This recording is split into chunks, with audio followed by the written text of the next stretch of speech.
Hello, and welcome to Here by Nature.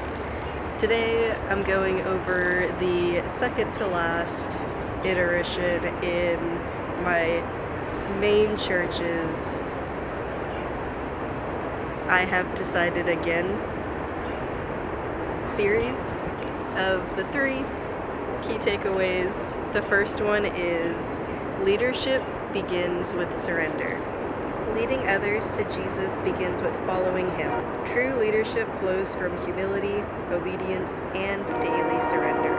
When we give Christ control of our homes and decisions, our lives become a lasting testimony of faith. The journal prompts in association with this are: where in my life am I still trying to lead my own strength instead of surrendering to Christ's direction? What would it look like today for me to lead from a place of humility rather than control? How can daily obedience, quiet, unseen, consistent, become an act of leadership that points others towards Jesus? The second takeaway for this is redemption redefines our legacy. Our past may explain us, but it does not define us. In Christ, broken stories become testimonies of grace. When we let Him redeem our pain, we help others to find the same freedom. The journal prompts for this key takeaway are: what parts of my past still hold power over how I see myself? And how might God be inviting me to release them to His redemption? How has God used my broken moments to reveal His grace and strength to others? What new legacy is Christ writing through my story today? One that speaks not of shame, but of transformation. And the third key takeaway is spiritual family extends the mission. Because of Jesus, we are one family with one purpose: to reflect His love and make Him known. When we live with integrity and invest in others, we multiply faith and leave a legacy that honors God. The journal prompts for the third takeaway are: how can I intentionally invest in the spiritual growth and encouragement of others within my faith community? What does living with one purpose look like in my daily relationships, workplace, or home? In what ways can I reflect God's love more faithfully so that my life multiplies faith in those around me? So, for the personal reflection part, I wanted to go over the first key takeaways, third journal prompt question, which is: how can my daily obedience, quiet, unseen, consistent, become an act of leadership that points others towards Jesus? So, cat's out of the bag.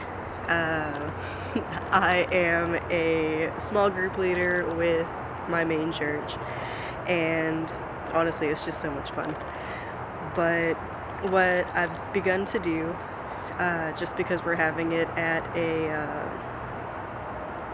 not at my place basically, for various reasons, we're having it at a cafe instead. So to make it more communal, more like homey, more of like that warm, welcoming kind of thing, I've been bringing snacks, sweet treats, I guess would be a rather apt way of putting it, like cookies, cupcakes, that kind of thing. And this past week, it was really cool.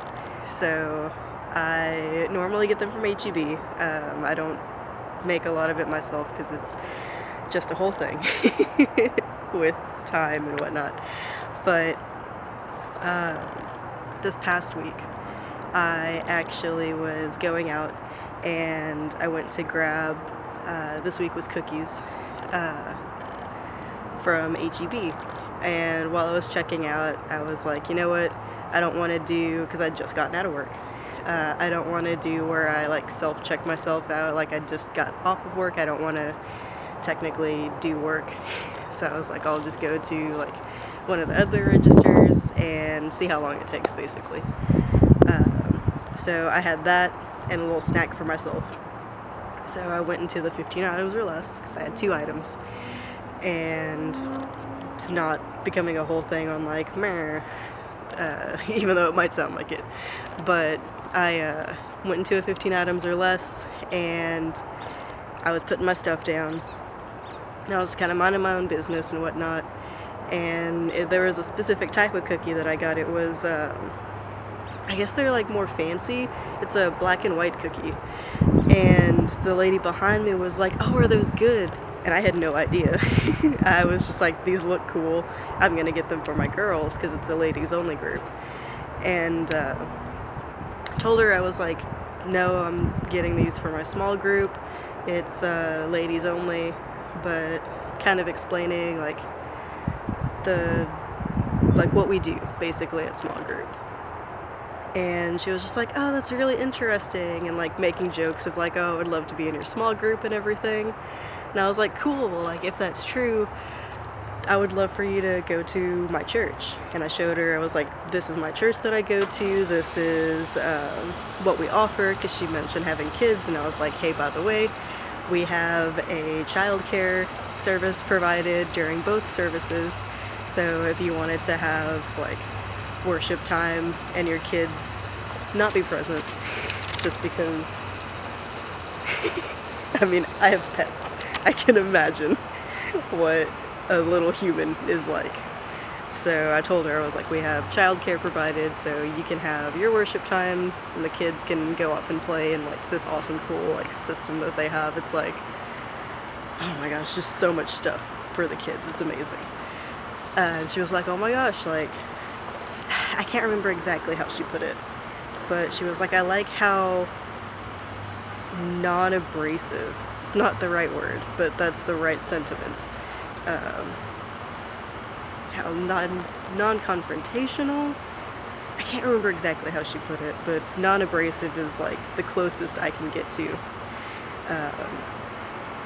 with getting the same sentiment. So she was like, I love that you like invited me, basically. I was like, well, of course. And then it was my time to check out, and told her, I was like, I'd love to see you there, bye, kind of thing. And yeah, as I was like walking away after I got checked out, I just kind of thought about it, and I was like, that might have seemed so small to me, but I have no idea the impact that it could have on her. Like, maybe it was like, I don't know. There's just so many different scenarios that maybe all she was waiting for was that open invitation. I don't know. And it's silly that I'm crying about it, but like, yeah. I know that I'm talking about it, but that's my quiet, unseen, like daily obedience of like, I'm going to try my best, especially now that I'm a small group leader, to try to get over that uncomfortable feeling of talking about religion, talking about God, talking about just everything in regard to that. So, yeah. I know this one was a lot shorter. I've been very busy with the small group stuff, with work, and like trying to keep up with everything.